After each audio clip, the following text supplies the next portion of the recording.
23 феврал дар кохи Борбад асосгузори сулҳу ваҳдати миллӣ, пешвои миллат, президенти ҷумҳурии Тоҷикистон, сарфармондеҳи олии қувваҳои мусаллаҳи кишвар муҳтарам Эмомалӣ Раҳмон дар ҷамъомади тантанавӣ ба ифтихори 28-солагии таъсисёбии қувваҳои мусаллаҳи ҷумҳурии Тоҷикистон иштирок ва суханронӣ карданд. Президенти мамлакат муҳтарам Эмомалӣ Раҳмон нахуст тамоми хизматчиёни ҳарбии сохторҳои низомӣ ва мақомоти ҳифзи ҳуқуқ,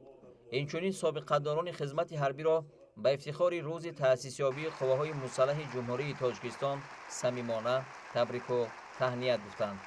Сарвари давлат оид ба таърихи 28 солӣ дар шароити ниҳоят вазнину ҳассоси иқтисодӣ ва ҳарбию сиёсии кишвар таъсисёбии қувваҳои мусаллаҳи мамлакат аз имтиҳону озмоишҳои сахту сангин гузаштану ба як сохтори муташаккилу боэътимод, нерӯи пурқудрати ҳимоятгари давлату халқи Тоҷикистон ва яке аз шоҳсутунҳои давлати соҳибистиқлоли Тоҷикистон табдил ёфтанаш андешаронӣ карданд. таъкид гардид, ки бо талошу ҷоннисориҳои фарзандони бонангу номуси ватан, яъне афсарону сарбозони қувваҳои мусаллаҳ ва кормандони мақомоти ҳифзи ҳуқуқ дар айёми ниҳоят душвор ва барои мардуми кишвар тақдирсоз, сохти конститутсионӣ, сулҳу оромӣ, суботи сиёсӣ ва ваҳдати миллӣ барқарор гардида, барои рушди иқтисодиву иҷтимоии мамлакат шароити мусоид фароҳам оварда шуд. Сарвари давлат таъкид карданд, ки ҳукумати мамлакат аз рӯзҳои нахустини таъсисёбии қувваҳои мусаллаҳ бо вуҷуди имкониятҳои ниҳоят маҳдуди иқтисодиву молиявӣ барои бунёди инфрасохтори низомӣ, таъсиси ҷузу томҳои махсус гардонидашуда, таъмин кардани онҳо бо техникаву таҷҳизоти замонавӣ ва фароҳам овардани шароити зарурӣ барои хизмат ва зиндагӣ тамоми тадбирҳоро амалӣ намуд ва ин раванд вобаста ба рушди иқтисодиёт идома меёбад. роҳбарияти давлат ва ҳукумат хизмати содиқонаи хизматчиёни ҳарбиро ҳамеша қадршиносӣ мекунанд.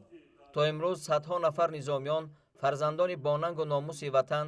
бо мукофотҳои давлатӣ ва рутбаҳои олии ҳарбӣ сарфароз гардонда шуданд ва ин иқдом минбаъд низ идома дода мешавад. дар роҳияи ватандӯстиву ватанпарастӣ, садоқат ба ватан ва савганди ҳарбӣ, ҳушёриву зиракии сиёсӣ ва дӯстиву рафоқат тарбия кардани афсарони ҷавон ва сарбозон аз ҷумлаи масъалаҳои муҳимтарин мебошад. пешвои миллат муҳтарам Эмомалӣ Раҳмон бо итминон иброз доштанд, ки мо ба қувваҳои мусаллаҳи кишварамон эътимоди комил дорем